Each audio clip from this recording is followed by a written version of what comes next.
ગુજરાતના રાજકારણમાં અનેક એવા મોટા અધિકારીઓ છે, મોટા દિગ્ગજ જે નેતાઓ છે, તેના પર અવારનવાર કૌભાંડ અને ભ્રષ્ટાચારના આક્ષેપો થતા હોય છે અને તેની જ્યારે તપાસ કરવામાં આવે ત્યારે ઘણી વખત એવું થતું હોય છે કે જે ભ્રષ્ટાચાર તેમને કર્યો હોય છે તે ખુલ્લો પડતો હોય છે. અમુક વખત એવું થતું હોય છે કે ભીનું સંકેલાઈ જતું હોય છે.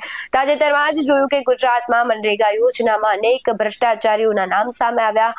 અમુક છે તેને સજા પણ ફટકારવામાં આવી છે, ઘણા બધા જેલમાં છે, પરંતુ સવાલ થઈ રહ્યો છે કે ક્યાં સુધી તમે સેવકના નામે આવા ભ્રષ્ટાચાર કરશો. જે સામાન્ય લોકોને સુવિધાઓ આપવામાં આવે છે સરકાર તરફથી, જે યોજનાઓ બનાવવામાં આવે છે, શું તમારે પગારમાં પૂરું નથી થઈ રહ્યું કે તમારે આટલું બધું જે સામાન્ય લોકો માટે જે યોજનાઓ બનાવવામાં આવે છે તેને લાભ આપવામાં આવે છે તેમાં પણ કટકી કરવી પડે.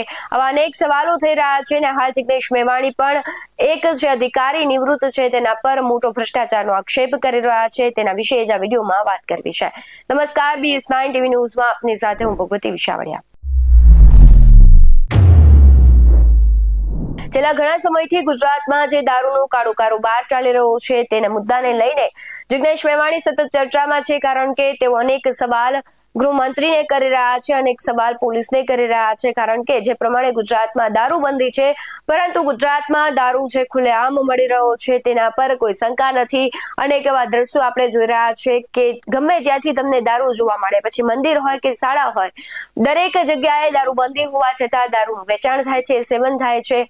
અને હવે ફરી એક વખત જે જિગ્નેશ મેવાણી ચર્ચામાં આવ્યા છે, કારણ કે તેમણે સોશિયલ મીડિયાના માધ્યમથી એક વિડીયો જાહેર કર્યો છે. તેમાં ગુજરાતના નિવૃત્ત અધિકારી બ્રહ્મ ભટ્ટ પર મોટા આક્ષેપો કરતા કહ્યું છે કે હું પણ મહેસાણાનો છે અને અધિકારી પણ મહેસાણાના છે. ઘણા મહેસાણામાં એવા કૌભાંડ થયા છે અને ખૂબ મોટા કૌભાંડ થયા છે. તેણે બ્રહ્મ ભટ્ટ પર મોટા આક્ષેપો કર્યા છે અને ઈડીને સીધો સવાલ એવો કર્યો છે કે શું ઈડી છે તેના પર કાર્યવાહી કરશે, તેના ઘરની સીડી ચડશે કે કેમ? શું કર્યા છે જિગ્નેશ મેવાણી, તેના પર નજર કરીએ.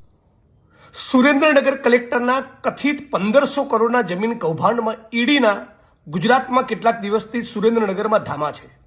ગુજરાત પધારેલી ઈડીને એક સૂચન કરવા માંગુ છું. બ્રહ્મભટ્ટ નામના એક અધિકારી નિવૃત્તિ બાદ ન્યૂઝ ચેનલમાં બહુ અદ્ભુત ડિબેટ કરતા હોય છે. એ મહેસાણા જિલ્લાના રહેવાસી છે, હું પણ મહેસાણાનો છું. મહેસાણાના ખદડપુર, સિરોસણા અને બાલ્યાસણ ગામે એમણે અન્ય પોતાના સગાવાલાના મળતિયાઓના નામે કોઈ જમીનો ખરીદી છે. ઈડી જો આ મુદ્દે તપાસ કરે તો મને પાક્કો ભરોસો છે ખાલી હાથ વાપસ નહીં લૂંટના પડેગા. સાથોસાથ કોઈ શ્રેયા ઇન્ફ્રાસ્ટ્રક્ચરમાં એમનો મોટા મૂડીરોકાણ છે અને જો હા તો એ એમના પગારના પ્રપોર્શનમાં હતા. એમનો પગાર આટલા વર્ષો દરમિયાન કેટલો હતો અને શ્રેયા ઇન્ફ્રાસ્ટ્રક્ચરમાં કરોડોનું જે ઇન્વેસ્ટમેન્ટ કર્યું એ પૈસા કઈ રીતે આવ્યા, ઈડી જો આની તપાસ કરે તો પણ ખાલી હાથ નહીં લૂંટના પડેગા. અને સાથોસાથ બનાસકાંઠા જિલ્લામાં કોઈ 800 વીઘા જમીન છે, ખરીદેલી છે 800 વીઘા. આની પણ ઈડી તપાસ કરે એવી માગણી કરું છું. ઈડીનો ગુજરાતનો ફેરો બ્રહ્મભટ્ટ સાહેબની મિલકતની તપાસ કરશે તો ચોક્કસ લેખે લાગશે. એ પદમાં કેમ કોઈ અધિકારી કે કોઈ વ્યક્તિ કે નેતા છે તે પ્રામાણિકતા સાથે કામ નથી કરતો? સરકાર તેમને પગાર આપે છે તેમ છતાં અનેક વખત લાંચ લેતા તે પકડાય છે. જનપ્રતિનિધિ તરીકે જેનું કામ હોય છે એ નથી કરી રહ્યા. સામાન્ય જનતાનો સવાલ છે, એની પરિસ્થિતિ છે અને ઘણા બધા પ્રશ્નો છે જે પ્રાથમિક જરૂરિયાતોને અનુસરીને હોય છે, તેમ છતાં તેમને સમય નથી હોતો સાંભળવાનું.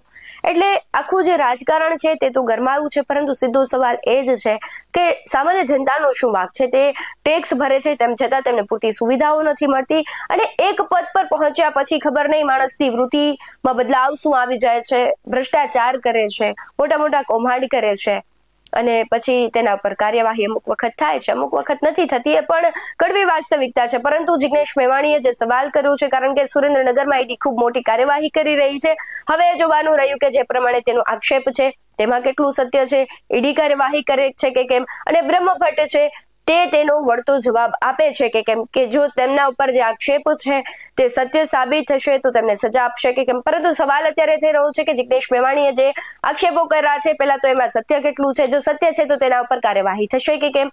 અને સમગ્ર ઘટનાને લઈને તમારું શું માનવું છે કમેન્ટ બોક્સમાં જરૂરથી જણાવજો. બાકી આવા જ વધુ અહેવાલો સાથે ફરી મળતા રહીશું. તમે અમારી યુટ્યુબ ચેનલને સબસ્ક્રાઇબ કરવાનું, અમને ફેસબુક અને ઇન્સ્ટાગ્રામ પર ફોલો કરવાનું ભૂલશો નહીં. બાકી અમને અપડેટ્સ મેળવવા માટે આપ જોતા રહો BS9 TV ન્યૂઝ. નમસ્કાર.